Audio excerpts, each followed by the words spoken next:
Hello student, I am MD Hasimuddin, Assistant Professor, the Department of Anthropology from Parshnath College, Sribazar. Welcome to the online class today. So listen carefully. Student आज हम सब semester 6 student के लिए paper anthropology of India का भाग unit 3 पढ़ना है। उसमें से कुछ बेसिक्स कॉन्सेप्ट दिया हुआ है, जैसे नेचर मैन स्पिरिट कॉम्प्लेक्स, प्रकृति मानव जीवात्मा समष्टि। दूसरा है सैक्रेड कॉम्प्लेक्स। तीसरा है यूनिवर्सलाइजेशन एंड प्रोचियलाइजेशन। चौथा है संस्कृतिजेशन एंड वेस्टर्निजेशन। पांचवा है डोमिनेंट कास्ट। छठा है ट्राइब कास्ट कंटिन्यूम। सातवां है ग्रेट एंड लिटिल ट्रेडिशन। इन अवधारणाओं को सेमेस्टर 6 के स्टूडेंट को पढ़ना है। तो आज हम विशेष रूप से नेचर मैन स्पिरिट कॉम्प्लेक्स का अध्ययन करेंगे, लेकिन उससे पहले जान लेते हैं संक्षेप में कि ये सारी अवधारणाएं जो है वो किन किन मानव शास्त्रियों ने किस जगहों का अध्ययन कर, किस संस्कृति का अध्ययन कर देने का प्रयास किया है। जैसे नेचर मैन स्पिरिट कॉम्प्लेक्स, ये प्रोफेसर ललित विद्यार्थी के द्वारा दिया गया है। ये राजमहल की पहाड़ी में बसने वाले सौरिया पहाड़िया जनजाति का अध्ययन कर प्रकृति मानव जीवात्म समष्टि का अवधारणा दिया। सेक्रेट कॉम्प्लेक्स, ये भी प्रोफेसर ललित प्रसाद विद्यार्थी ने गया के धार्मिक स्थलों का अध्ययन कर पवित्र संकुल का अवधारणा दिया।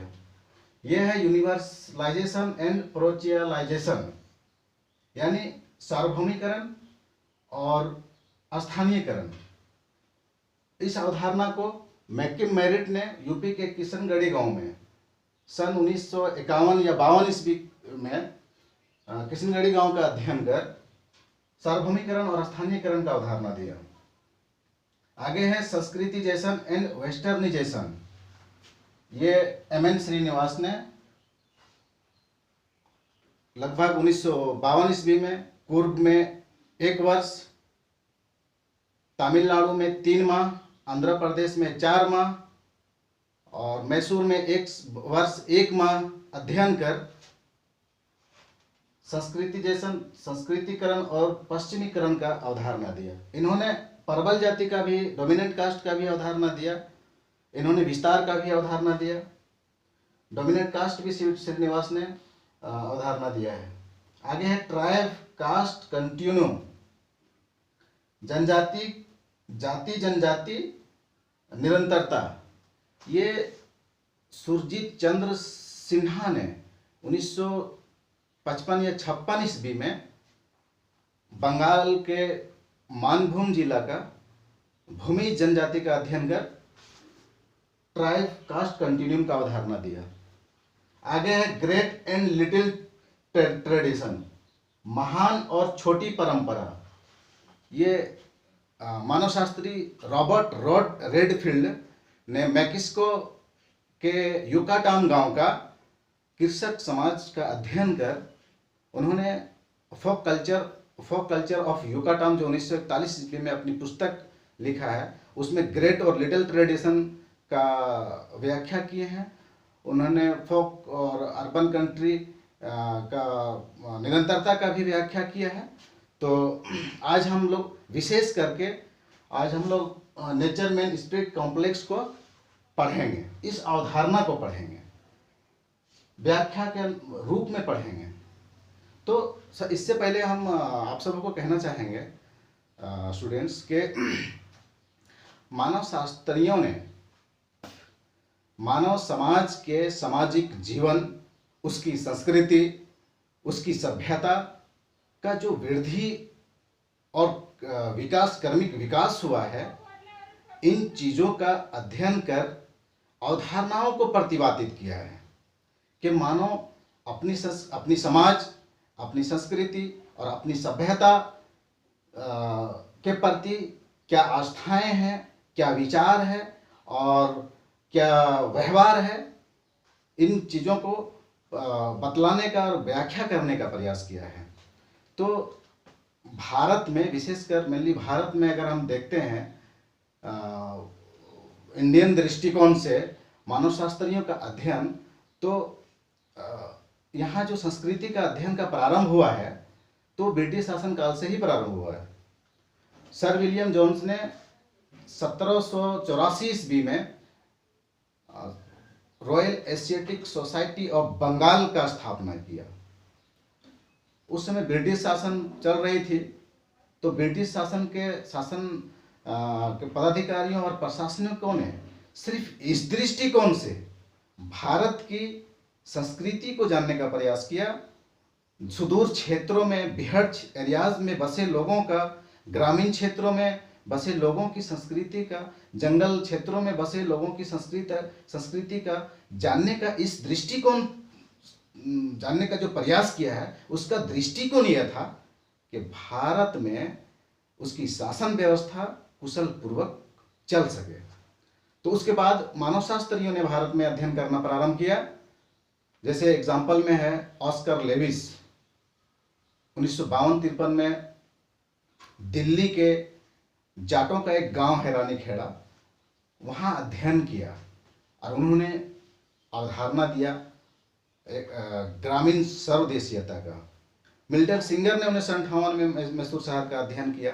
शरद चंद्र राय ने, जो भारतीय मानव शास्त्र का जनक कहा जाता है, इन्होंने 1912 ईस्वी से 1937 ईस्वी तक झारखंड और उड़ीसा की जनजातियों का अध्ययन किया। आगे है मॉरिस ई ऑपलर, इन्होंने यूपी के सोनपुर गांव का अध्ययन किया। इन्होंने एकता और विस्तार का अवधारणा दिया। आगे है मैकिम मेरिट, जिन्होंने सार्वभौमिकरण, यूपी के किशनगढ़ी गांव का अध्ययन 1951 ईस्वी में यूपी के किशनगढ़ी गांव का अध्ययन किया। इसी तरह से एम.एन. श्रीनिवास ने मैसूर का अध्ययन कर डोमिनेंट कास्ट, संस्कृतिकरण, पश्चिमीकरण, लौकिकरण, विस्तार का अवधारणा दिया। इसी प्रकार मजुमदार ने यूपी का चित्तौड़ और मोहनपुर का गांव का अध्ययन किया। श्यामचरण दुबे ने एमपी, छत्तीसगढ़ और बंगाल का फील्ड वर्क किया। और बीके राय बर्मन ने पश्चिम बंगाल और भूटान की सीमा में रहने वाली जनजाति टोटो नाम की जनजाति, उसका अध्ययन कर सेतु और प्रतिरोधक का अवधारणा दिया। आगे है F.C. बेली, इन्होंने उड़ीसा के बिसीपारा गांव का अध्ययन किया। जॉन टी हेडकॉक, इन्होंने यूपी के कालापुर का अध्ययन किया। इस तरह से भारत के मानव शास्त्रियों ने और विदेशी मानव शास्त्रियों ने भारत में आकर भारत की संस्कृति और उसका समाज और उसकी सभ्यता का अध्ययन करने का प्रारंभ किया। और संस्कृति सभ्यता का जो कर्मिक विकास हुआ है, उसका मानव के बीच में उसकी विचारधाराएं क्या है और विभिन्न क्षेत्रों में डेवलप का जो विकास का जो कर्मिक विकास का जो असमानताएं हैं, विषमताएं हैं और समानताएं हैं, इन चीज़ों का अध्ययन किया है और अवधारणाओं को प्रतिपादित करने का काम किया है। तो आइए हम लोग चलते हैं कि नेचर मैन स्पिरिट कॉम्प्लेक्स का व्याख्या करना है, इसका अध्ययन किसने किया और इसका तात्पर्य क्या है। आखिर क्यों एलपी विद्यार्थी ने नेचर मैन स्पिरिट कॉम्प्लेक्स क्यों लिख दिया, क्या वजह था, इस चीज़ को हम लोग समझेंगे। तो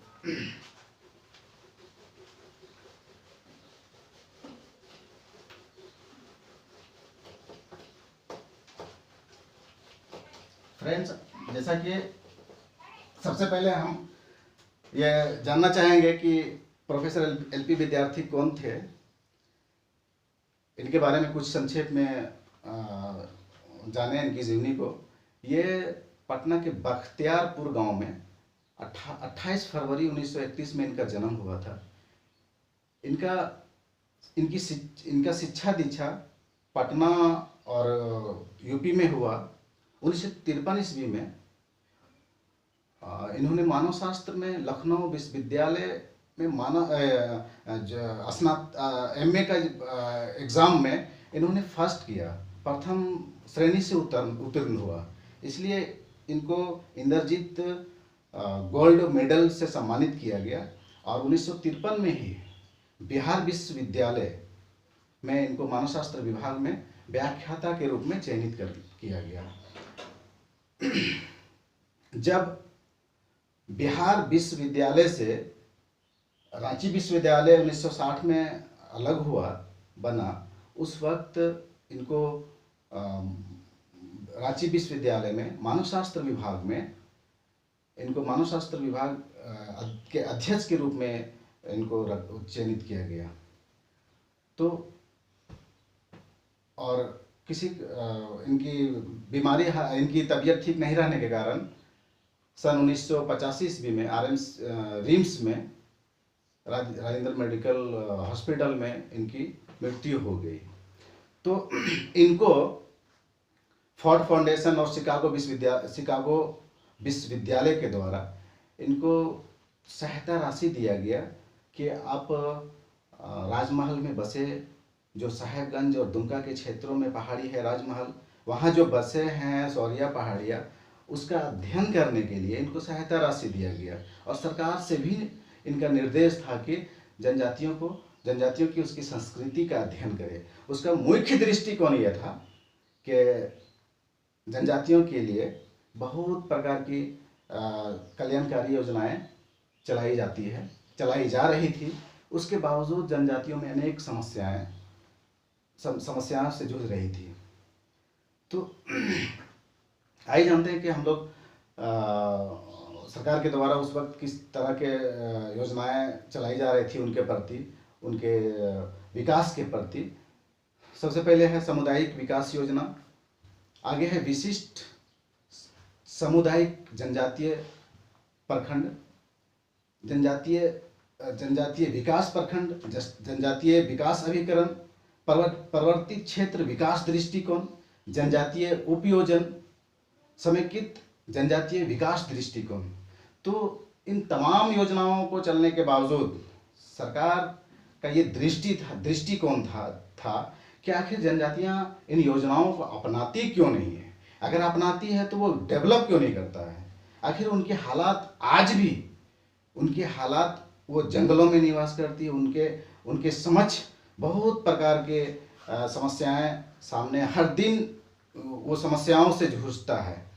तो इस चीज़ का, इस दृष्टिकोण से भी विद्यार्थी को इस जनजाति का अध्ययन करने का जो आदेश मिला है। तो साथियों, इतनी प्रकार की कल्याणकारी योजनाओं चलाने के बावजूद आज भी जनजातियों में उनके स्वास्थ्य की समस्याएं हैं, शिक्षा की समस्याएं हैं, सुदूर क्षेत्रों और बिहार और ग्रामीण और जंगली क्षेत्रों में बसने की जो समस्याएं हैं, आज भी उनके बच्चों का पौष्टिक आहार की समस्या है, आज भी यातायात का समस्या है, उनके घर तक जाने का कोई ढंग का कोई रास्ता नहीं मिल पाता है, आज भी कुपोषित बच्चों की समस्याएं हैं। तो आखिर क्यों वो मतलब इतना योजनाएं चलाने के बावजूद भी आज हमसे बहुत दूर, बहुत अलग कल्चर में आज वो बसे पड़े हैं। सभ्य समाज जब उस समाज का चर्चा कर सब समाज रोचक होता है, एक नयापन लगता है, तो एक अलग संस्कृति बसी हुई है उनकी, तो वो सभ्य समाज के साथ जुड़ना क्यों नहीं चाहती है। वो सभ्य समाज के बाहरी लोगों को दिक्कू कह के क्यों पुकारता है। और दिक्कू यानी बाहरी लोग, और उस दिक्कू का धारणा उन लोग के प्रति बहुत अच्छा नहीं है। उस दिक्कू या बाहरी लोगों से आज भी वो असुरक्षा और असहयोग की भावना है। उन लोग के धारणा में ये कभी नहीं है कि बाहर के लोग हम लोगों को सुरक्षित करें या फिर हमारे प्रति एक अच्छा विचार हो। वो लोग बाहरी लोगों से आज भी डरता है। आज भी जब बाहर के लोग जाता है तो उनके बच्चे भाग जाते हैं, उस क्षेत्र के बच्चे या बड़े भी साइड हो जाते हैं, अलग हो जाते हैं। तो साथियों, इस दृष्टिकोण से एलपी विद्यार्थी ने उस सौरिया पहाड़ी जनजाति का अध्ययन करना चाहा उनके साथ 2 छात्र गए थे। और ये मेनली फील्ड वर्क है, मतलब क्षेत्रीय अध्ययन, जो वहाँ रहकर सहभागी अवलोकन कर उस समुदाय का एक अंग बनकर एक उस घटना को अपनी खुली आंखों से देखकर अध्ययन करना ही फील्ड वर्क कहलाता है। तो इस विधि से वो अध्ययन किया सौरिया पहाड़िया का, और नेचर मैन स्पिरिट कॉम्प्लेक्स का अवधारणा दिया। तो आइए देखते हैं कि नेचर मैन स्पिरिट कॉम्प्लेक्स क्या है। नेचर यानी प्रकृति, मैन का अर्थ होता है आदमी, मानव, स्पिरिट का अर्थ होता है आत्मा या परमात्मा,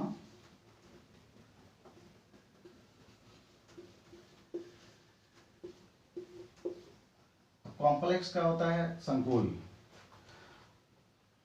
उन्होंने इस अवधारणा को देख करके सरकार को ये बताने का प्रयास किया है कि जनजातियां क्यों आपकी योजनाओं को अपनाना नहीं चाहती है, और अपनाने के बावजूद भी वो उस दृष्टिकोण से जिस तरह से सभ्य समाज अपनाता है और उसका लाभ लेता है और वो डेवलप होने का प्रयास करता है, वो नहीं चाहता है।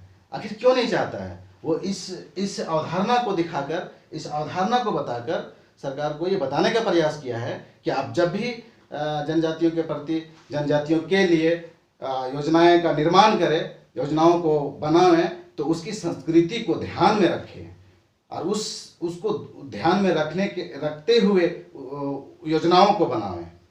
तो उनकी संस्कृति है कि प्रकृति, यानी वो प्रकृति से जुड़ा हुआ रहता है। वो जंगलों में रहता है, जंगल उसकी संस्कृति है। वो जंगल का पानी पीता है, झरनों का पानी पीता है, पेड़ पौधों को पवित्र मानता है, वहाँ की पशु पक्षियों को टोटम मतलब पवित्र मानता है, उसे छोड़ना नहीं चाहता है। तो यानी वो प्रकृति से जुड़कर रहना चाहता है, प्रकृति के साथ रहना चाहता है। तो नेचर का वो प्रकृति से जुड़कर रहता है। मानव का अर्थ है कि वो लोगों का, मानव का अर्थ है नातेदारी व्यवस्था से। उन लोग का जो नातेदारी है, व्यवस्था है, जो आस पड़ोस में बसा पड़ा है, उनका जो विवाह के तरीके हैं, उनका जो रहने सहने के तरीके हैं, उससे है कि उससे वो अलग नहीं हो पा रहे हैं। उसको छोड़ के वो दूसरे क्षेत्रों में नहीं जाना चाहेंगे। जब एलपी विद्यार्थी वहाँ गए थे तो लोग उनसे बात तक नहीं करते थे, इसलिए कि ये जो है हम लोगों को समतल भूमि में बसाने के लिए आए हैं, और हम लोग समतल भूमि में बसेंगे नहीं और इनको हम लोग कुछ बताएंगे नहीं। लेकिन एलपी विद्यार्थी ने आसपास समतल भूमि में बसने वाले पंचायतों से प्रधानों को बुलाकर, सौरिया पहाड़िया के प्रधानों को बुलाकर, और उन लोगों को समझाने का प्रयास किया है कि हम सिर्फ आप लोगों का इस दृष्टिकोण से अध्ययन करना चाह रहे हैं कि आज तक आप लोग डेवलप क्यों नहीं हुए हैं, आप विकास के रास्ते में क्यों नहीं चल रहे हैं, आप सभ्य समाज से दूर क्यों रहना चाहते हैं, आप सभ्य समाज को अपनाना क्यों नहीं चाहते हैं, वहाँ जाके बसना क्यों नहीं चाहते हैं, समतल भूमि में जाके बसना क्यों नहीं चाहते हैं। तो उन लोग को समझाने के बाद उनको इजाज़त मिली। उनके साथ 2 छात्र गए थे, एक को डायरिया हो गया, एक को मलेरिया हो गया। वो बीच अध्ययन फील्ड वर्क के दौरान ही वो वहाँ से निकल गए। तो कहने का तात्पर्य ये है कि स्पिरिट का अर्थ होता है आत्मा, यानी वहाँ के लोग जो है वो गोसाई देवता का पूजा करता है, गोसाई का पूजा करता है, जो सभ्य समाज में नहीं है। और इससे पहले मैं बता चुका हूँ कि पशु पक्षियों से विशेष आस्था रखता है। तो वो स्पिरिटी का आत्मा का अर्थ होता है कि गोसाई देवता का पूजा करना, उससे दूर नहीं रहना चाहता है। तो स्टूडेंट्स, ये एलपी विद्यार्थी और ये अध्ययन कर एक पुस्तक लिखा है, द मालेर।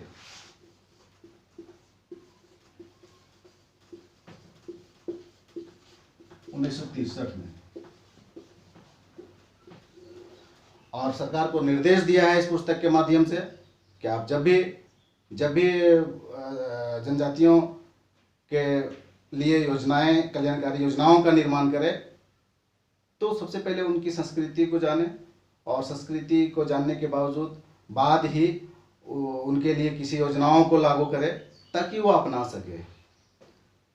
तो आशा करता हूँ कि आप सबों को ये वीडियो अच्छा लगा होगा और आपके एग्जाम की दृष्टि से काफ़ी इम्पोर्टेंट अवधारणा है। ये जो अवधारणाएं जितने पढ़े हैं आपको दिया गया है काफ़ी इम्पोर्टेंट है। सारी अवधारणाएं को आप सबों को पढ़ना है। आगे की वीडियो में हम उन अवधारणाओं को चर्चा करेंगे। आज हम प्रकृति मानव जीवात्म समष्टि का चर्चा किए हैं जो काफ़ी इम्पोर्टेंट है आपके एग्जाम के दृष्टिकोण से। तो आशा करता हूँ कि ये वीडियो आपको अच्छा लगा होगा। धन्यवाद। और कितना देर पढ़ना?